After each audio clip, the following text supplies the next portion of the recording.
of Life is People. Well, I'm very honoured to have tonight's guest. Some people I met just a month ago down in Brighton when we played the Cowley Club and the Ceiling Demons. So, without further ado tonight, how are you doing tonight, Francisco? I'm fine. I'm really glad to be on your podcast. It's really exciting. Yeah, how are you? I'm really good. How? Give me a rundown of last night's events. It looked quite good from what you put on Facebook. Oh yeah, it was amazing. We had like a gig at the Cowley Club, where the place where you performed with Ceiling Demons and Chesky.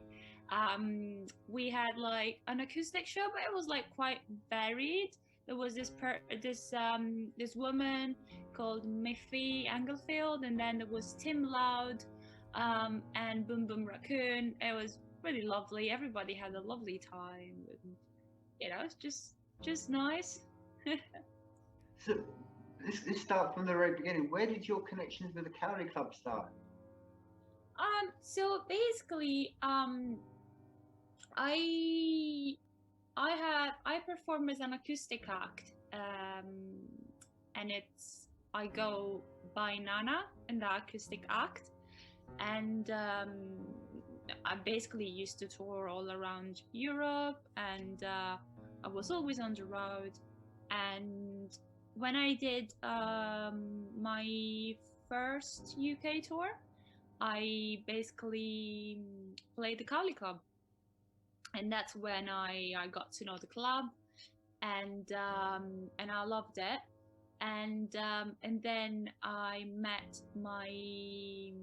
that night I met my partner Chris, and then a year after, I think, I moved to Brighton and I started volunteering, and then we started like putting on shows and facilitating shows for other people. Our collective is called Brighton Punx Picnic, and we basically just try to bring the world in Brighton, since we cannot go out in the world as much as we could.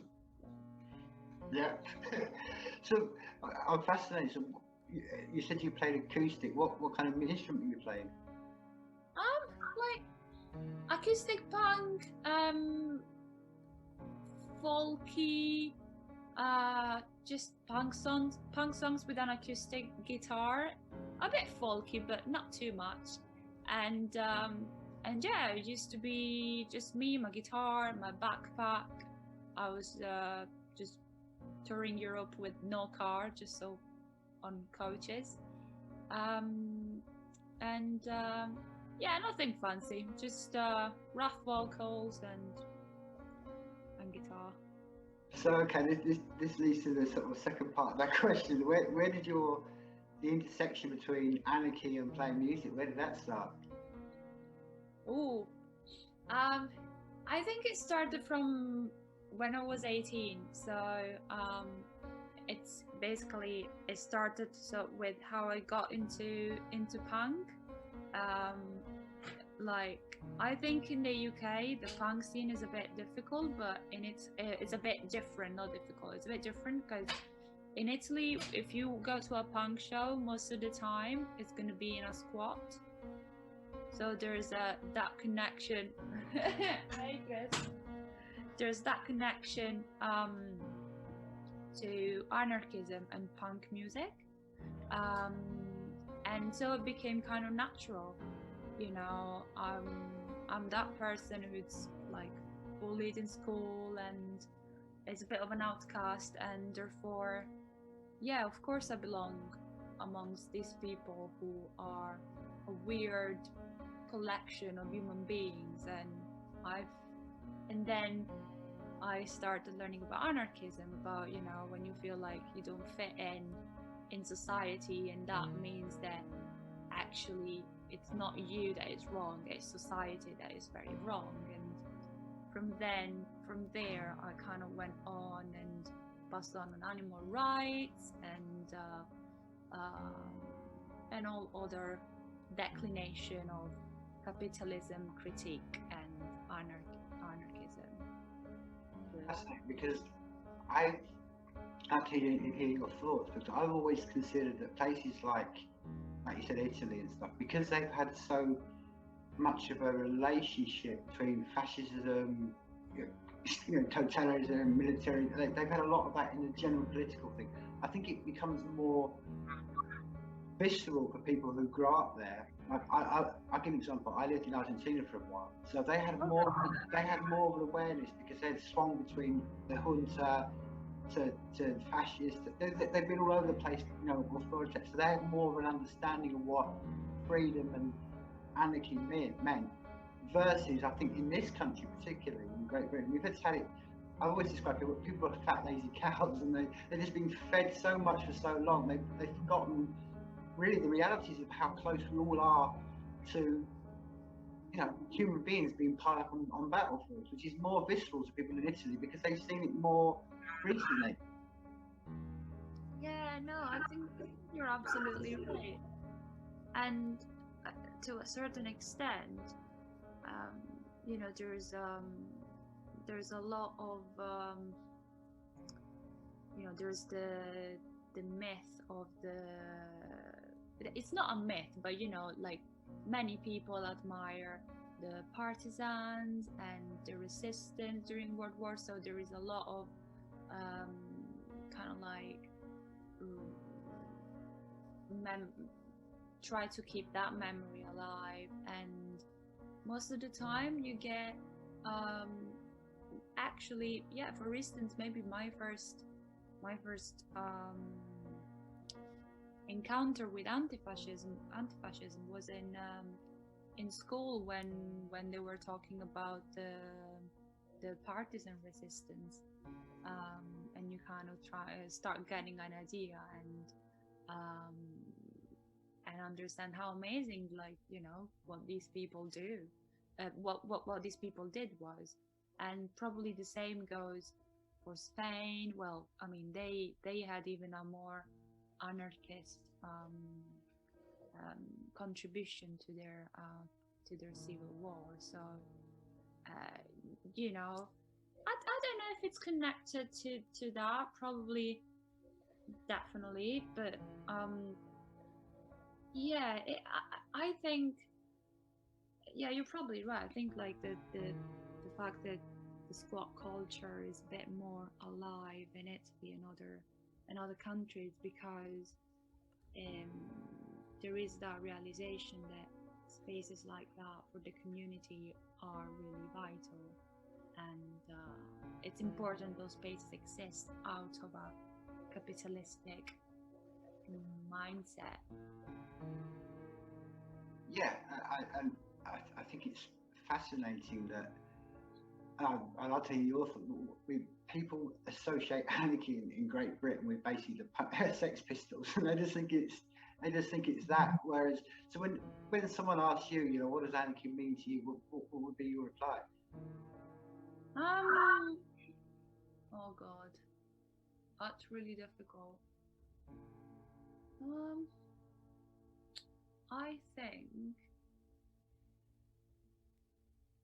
I think anarchists, and I'm thinking about a quote we have in the club. And I would say that anarchy is the purest form of order. Because I think, Chris, do you remember who that quote is from? Someone French said that. So, I mean, as we know, the French know a lot about these kinds of things.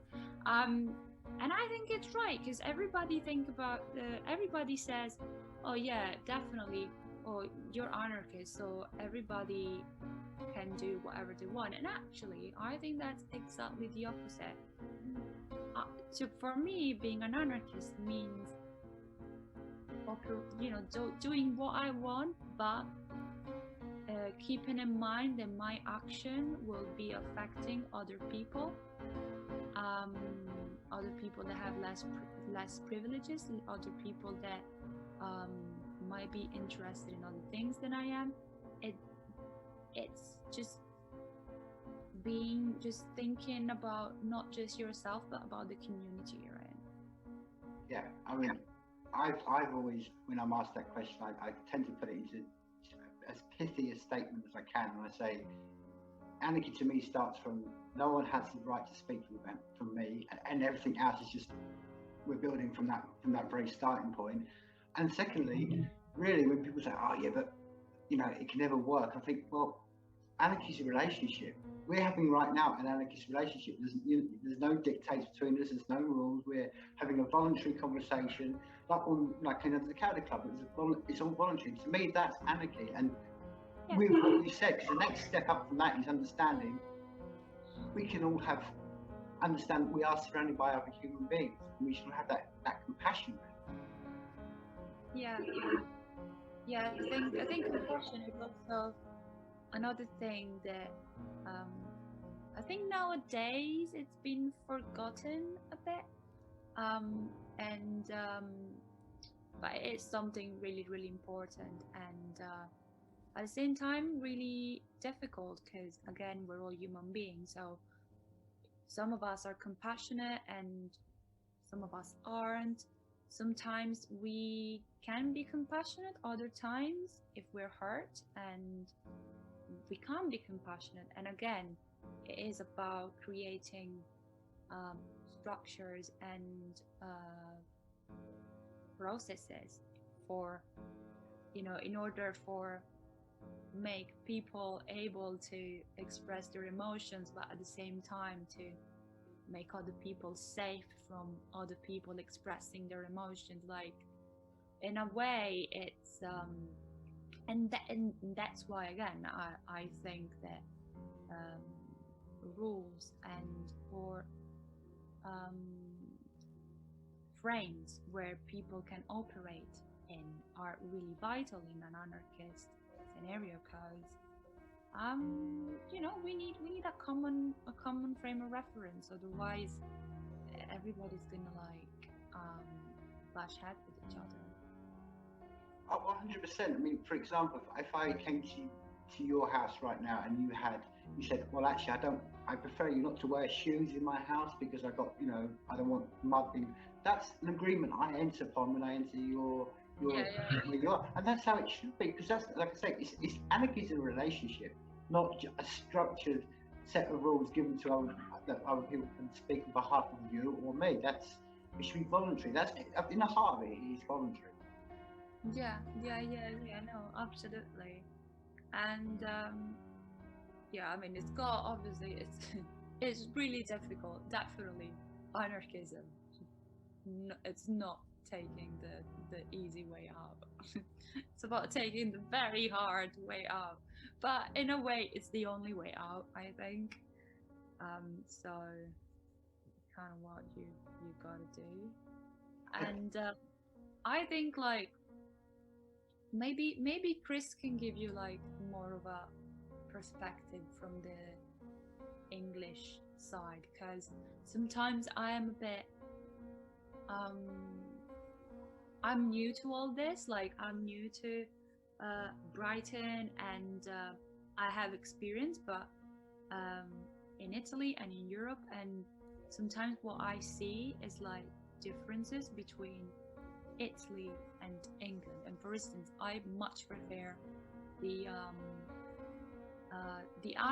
practical anarchist attitude of English people, because sometimes Italian can be a bit of, they can be purists, you know, they can be all or nothing. And I mean, that's good when you're like 15, but after a bit you kind of have to come to terms with reality. But yeah, I don't know how it's been in Brighton, because I mean, Brighton anarchy scene changed quite a lot as well, I guess. Do you wanna give your 2 cents? Yeah, jump in. Hello. How you doing, Chris?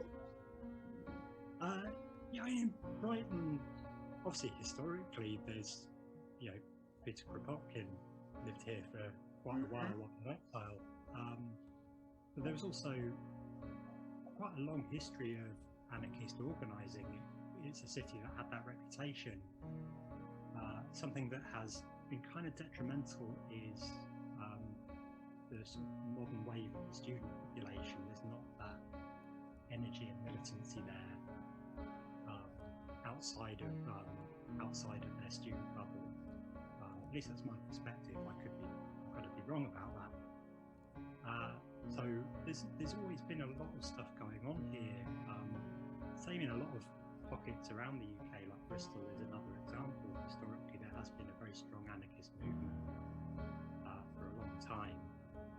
And Brighton was very well known throughout the 70s, 80s, and 90s for the squatting community, and it wasn't just simply party squats. It would be building a community. And that's where newsletters like Snooze came out of the squats that were created in that time, particularly against the criminal justice bill. So historically, there is a long thread of anarchism in the real practical sense, beyond just theory or it being a subculture, or, like you said before, Sex Pistols. But it's not something that I think in the UK really has ever had like a mass following, even in the way that communism or socialism has.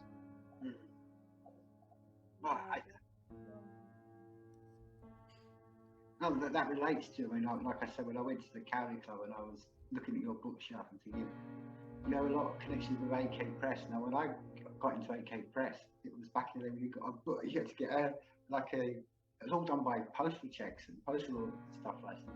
And it always surprised me how many people didn't take that last step and read these authors, and read this kind of work. They get, like you said, Chris, they get stuck at this point, and they almost LARP it. It's like back action role playing. They just want to, you know, put on a few badges, and it's like, really think about, because anarchy it blows your mind. It really, you know, because you think what could it be if we just took that final step? By the same token, anarchism by its very nature should be accessible. It shouldn't be necessary to dive into the theory and you know, being able to quote Kropotkin, Bakunin, or whoever you want, because that then makes it quite exclusive. The whole point of it is that it is a movement for everyone. If you're willing to take the responsibility, the benefits of it, if you look at it on a purely transactional basis, the benefit you get from it in terms of the solidarity and community far outweigh, you know, the amount of extra work it may take. And that's why it should be for everyone. And that's why you do get, not that I'm an anti-intellectual at all, but, you know, far from it. There are people that will use that knowledge and that opportunity to study the scripture, if you want, that will use it to be to enforce an informal form of hierarchy within something that should never have a hierarchy. I agree in that. I also think that there are different ways of learning, and that's why places like the Cowley Club are very important, because if you want to learn about anarchism, you can read all the books you want, but unless you go there and you experience it, you work with other people, you create relationships that are outside of a pure transactional perspective, then that is when you really are learning, for me, something truly valuable that you're never gonna forget. And you're gonna get, you know, friendships, you're gonna learn how to work with people that you might not particularly like, but you will work with them. And, you know, I think for me, like, the Cowley Club has been a huge it's been like a huge well of knowledge, anarchist knowledge, like, you know, also understanding myself in relation to other people.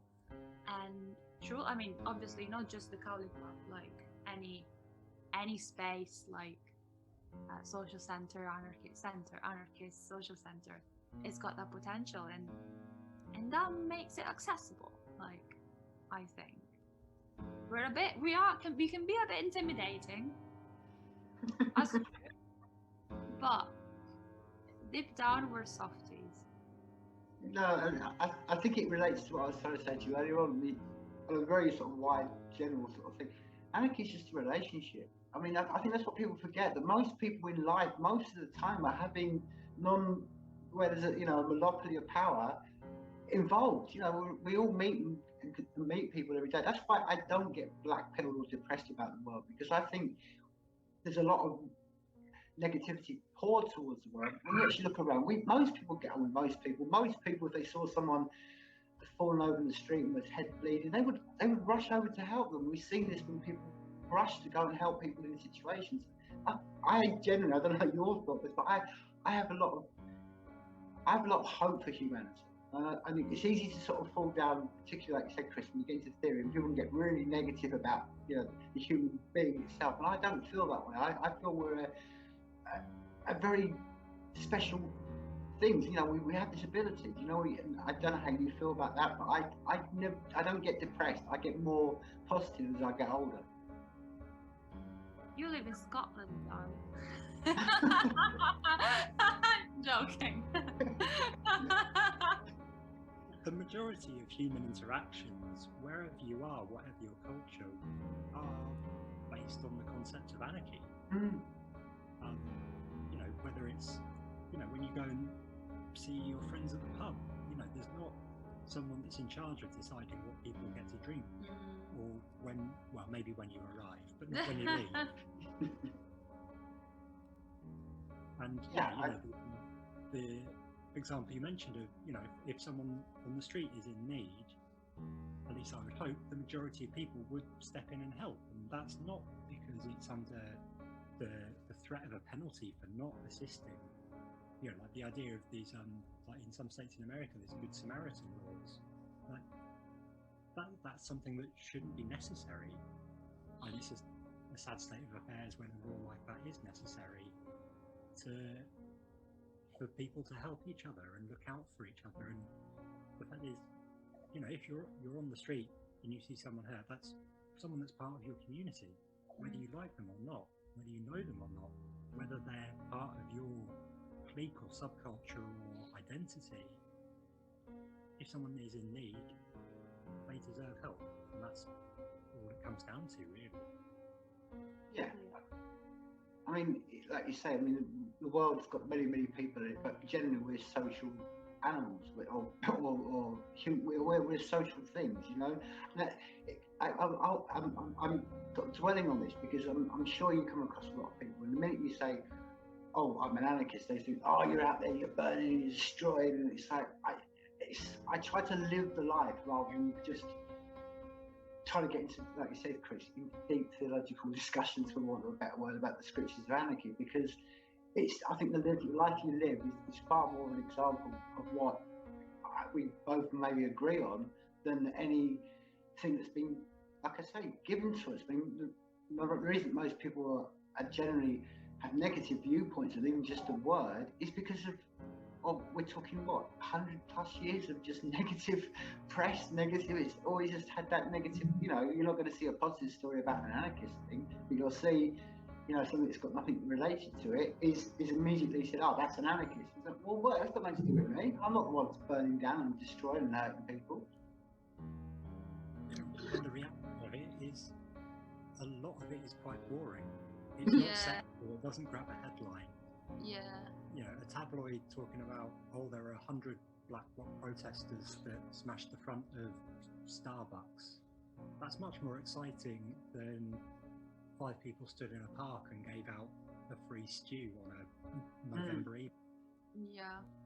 And also, like, when it comes to, these act of so-called vandalism, I think people forget to put them in perspective. Like, they see them like coming out of nowhere, but actually they are the response of a sit-up. They are the response from against a system that it's oppressing people and it's forcing them out of their houses and it's starving them and it's taking money out of education and public health care. So it's a direct response to a system that it's actively killing people and making the gap between the rich and the poor bigger. So when you see it like that, I do not think that it is that much of a absurd response.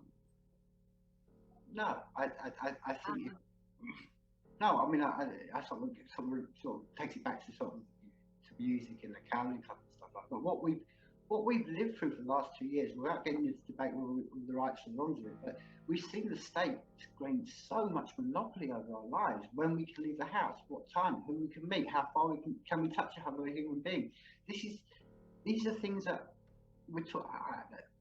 To me, like you say, are absurd. That's absurd. The idea that somebody could sit in Westminster and tell me I can't hug my grandma for whatever reason. Now, if we make a voluntary decision, and that's fair enough, but you know, it's become the life has become absurd. And I'll relate that to music. How have you found just dealing with live situations through the pandemic and all the restrictions we've got? I mean, how did you get to a point where you thought that maybe would the Cowley Club stay open? And how have you found it? That's a whole. That could fill an entire podcast series, probably. Ultimately, obviously, because the Cowley Club has to exist within a capitalist system, finance was a factor we had to consider throughout, and there were grants that we were eligible for. There were others that we weren't able to get because we're not a nightclub, we're not a bar, even though we are those things. So there's a bit from the council, but the most challenging bit through the pandemic for the club was the fracturing of the community. In that, because of all these restrictions, it's a social sense, it's a physical space for people to socialize in. We have social media as a necessary evil, but it's no substitute for, all that is a means to an end to enable people to socialize in a physical space. And that was torn out, and that was very, very challenging. And it also meant, something that is, for all of us that volunteer there and put a lot of work in, it was almost an existential crisis, because suddenly we didn't know what to do. We had a lot of work to do to keep the place just ticking over, but we weren't able to do what we've been doing for 20 years. And what we loved, because of course there is a lot of hard work, but then you are repaid by, the interaction with people, gigs, getting to know bands. That's what keeps me going. That is what I love. And so during the pandemic, we had to deal with a lot of nasty stuff. Came from the community being fractured, and as Chris said, trying to figure out what we could do, how we could do it, even figuring out how to do meetings. That was a whole challenge in itself, and online meetings were just dreadful because you can't really communicate on you can't do meetings online. It is alright when it's 3 people, maybe max 4, but think about 12 people. There were meetings where there were 20 people.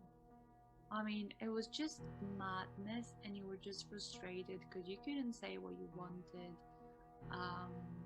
And I like to shout a lot sometimes, so my anger was not coming off properly through Zoom, and I was really frustrated about that.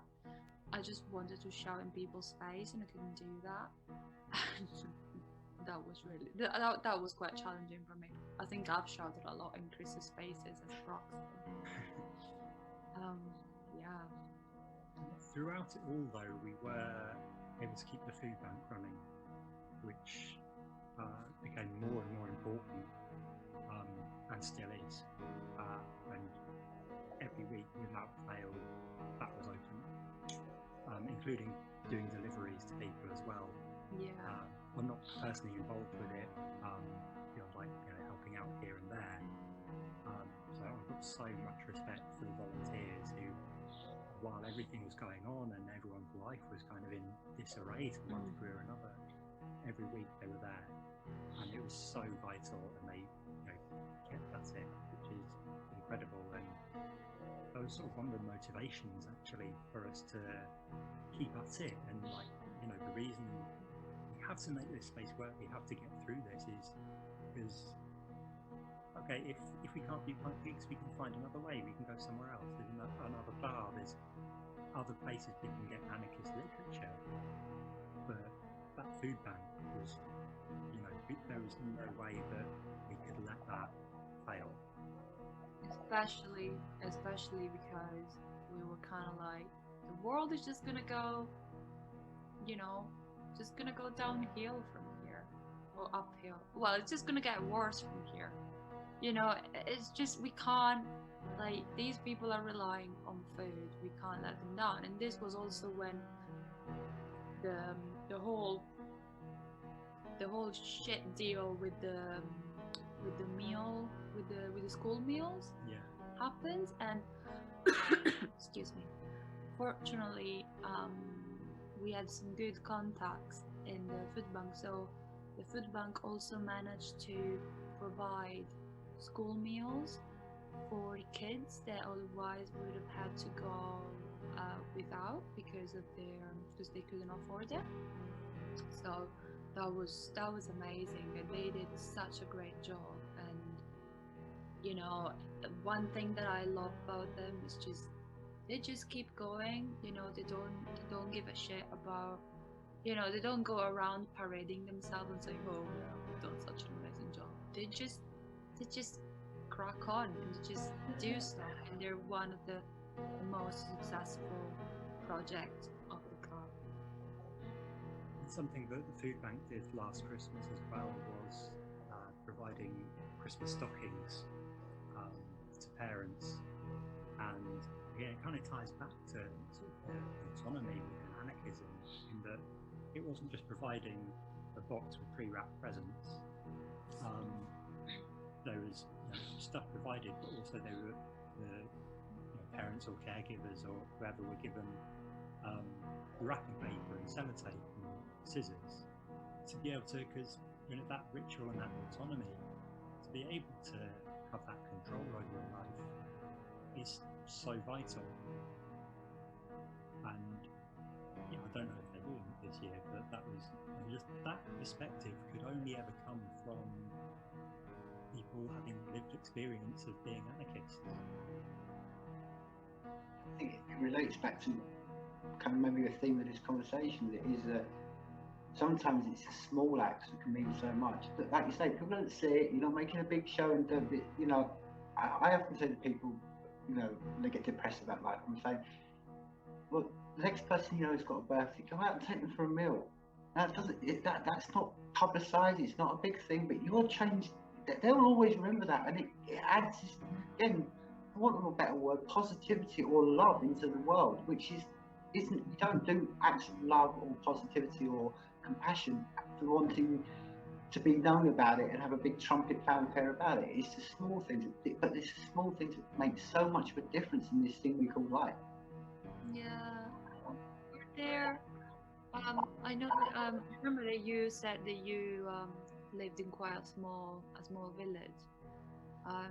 Was did the community come together during the pandemic in your around? Yeah, because completely, 100%. I mean, like a lot of places in Scotland, there's a big.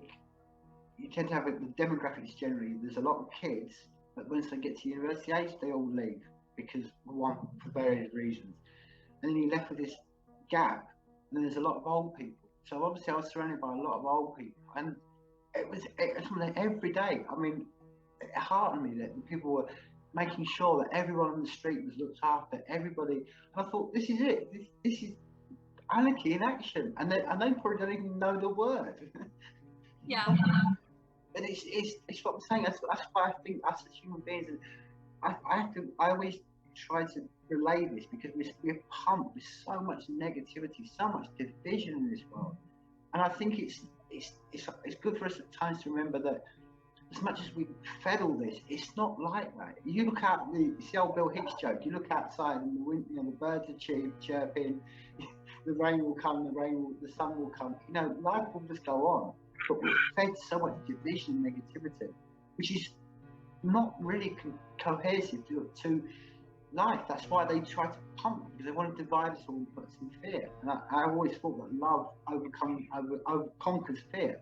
And love isn't, like you said, Chris, it's the things that people are doing on the quiet. Yeah, I think that's definitely a perspective that I should keep more in mind.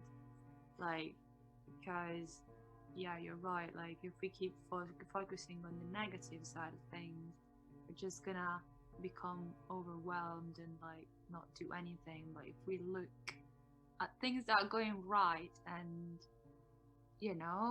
we can be inspired, and we can get moving, and we can carry on, and hopefully add some nice things to the world.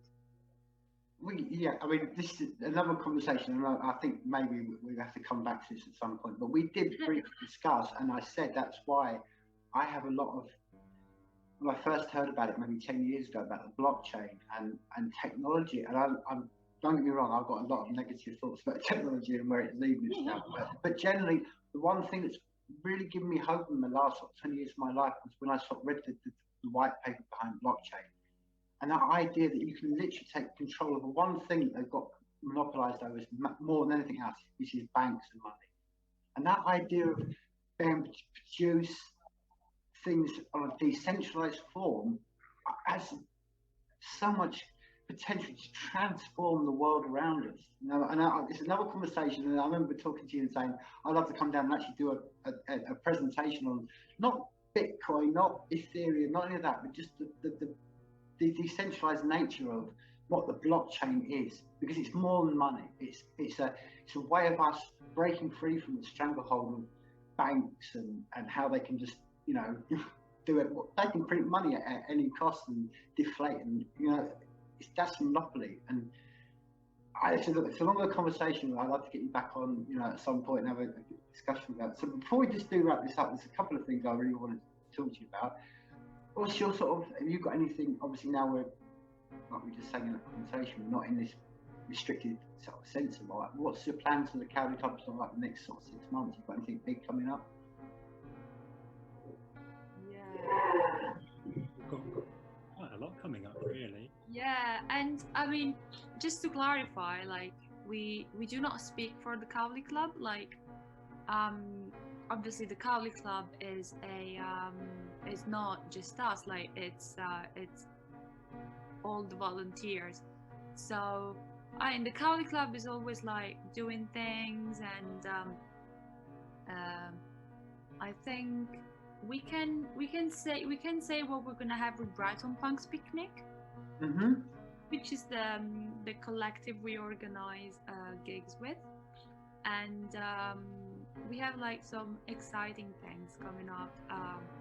So we have a New Year's Eve punk party, which again, I mean, for us it's just fun because it just takes the pressure off of having to do something on New Year's Eve, which is amazing.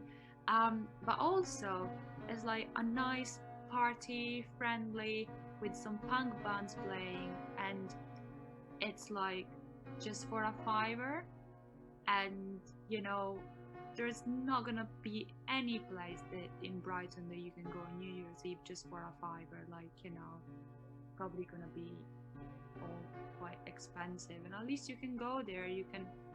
It's a nice and friendly space, and you can have a dance, and yeah, we're gonna have like a toast at midnight. We're just gonna get some shit Lambrini. And No, Lambrini. yeah, and you know, just gonna have a laugh. But in April, finally, hopefully, we're gonna have Moscow Dead Brigade playing. Wow.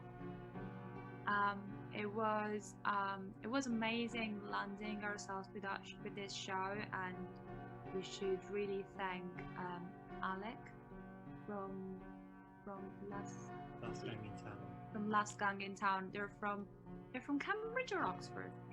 Cambridge. Oh my gosh, I'm getting it all wrong. But yeah, and yeah, it was amazing because the band needed a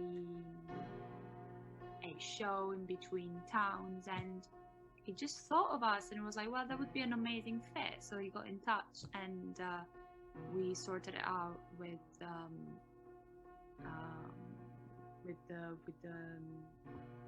the promoters, and it's been postponed twice already, but hopefully it should happen in 2022, and that's gonna be amazing. Like, honestly, I don't know how the club will still stand after that.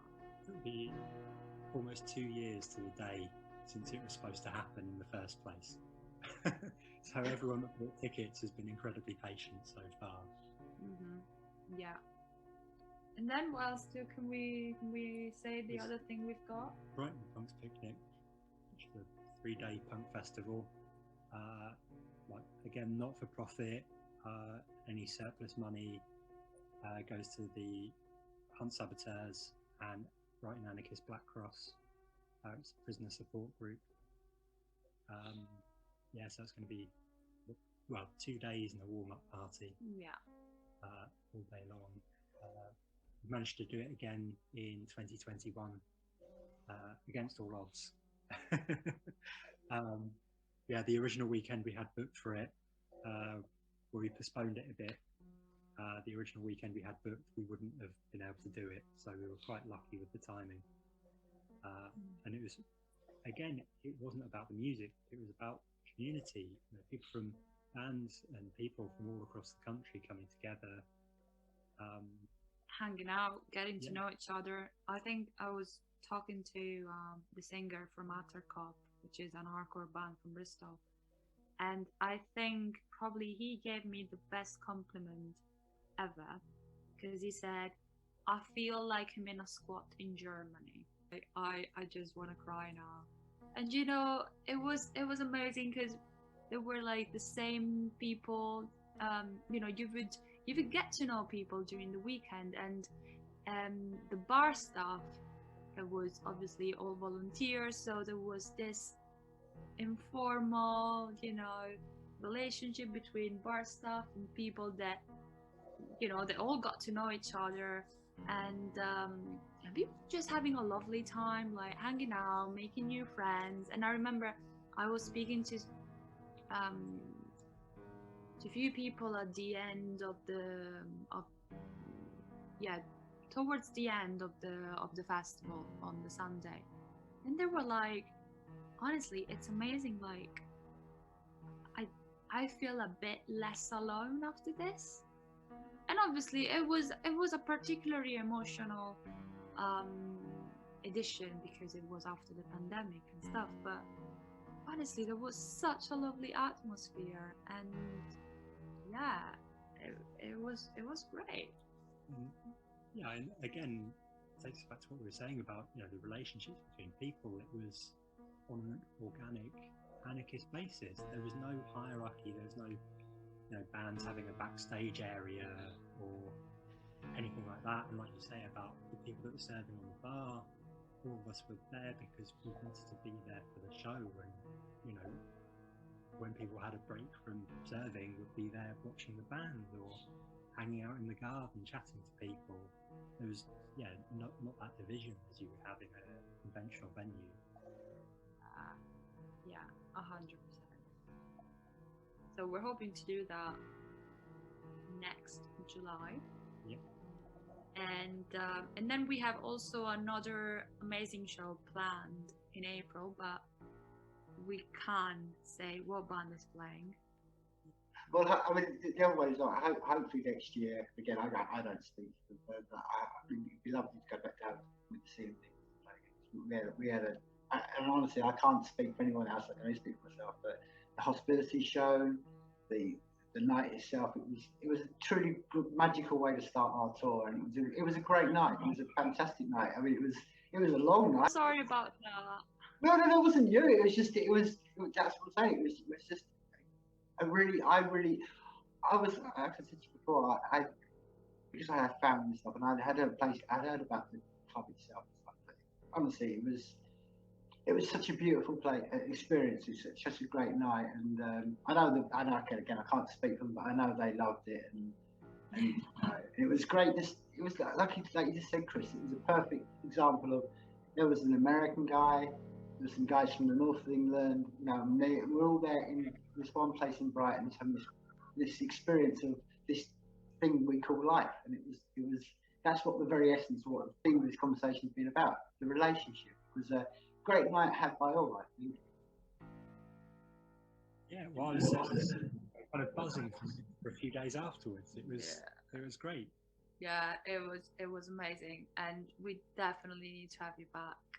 So whenever Celine Dion is planning a tour and is planning to come down south, you know where to knock. Well, to our literally. Well, perfect. Your artwork on the mirror by cleaning that mirror until you beautified it. Well, it's been, again, this is something I think we could go back to, because I kind of feel like we've just scratched the surfaces of the amount of things we can talk about. I've got so much I want to talk to you about Europe and your experiences, let alone, Chris, what you know and your experiences of being in Brighton and stuff. But that's maybe for another day. Let alone we get a whole discussion about what's gone on the last 2 years of blockchain. So hopefully this is the start of many conversations. But before we do end this, I'd like to leave you with the final word, really.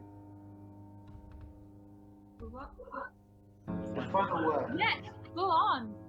It's yours. Hi. I don't know. Oh, I've got it. Remember where you come from and respect those people who have more experience than you do. Oh God, I don't know what to say. I feel like I should come up with something profound, but I'm not a particularly profound person. That was not profound. It was just purely practical. I guess it's just remember to look out for each other, and put your ego aside, and just remember that we are all trying to fight the same thing. Yeah. Perfect. Well, life is people. Well, they say that life is people, and that people are angels, and that angels are devils, and the devils are me and you.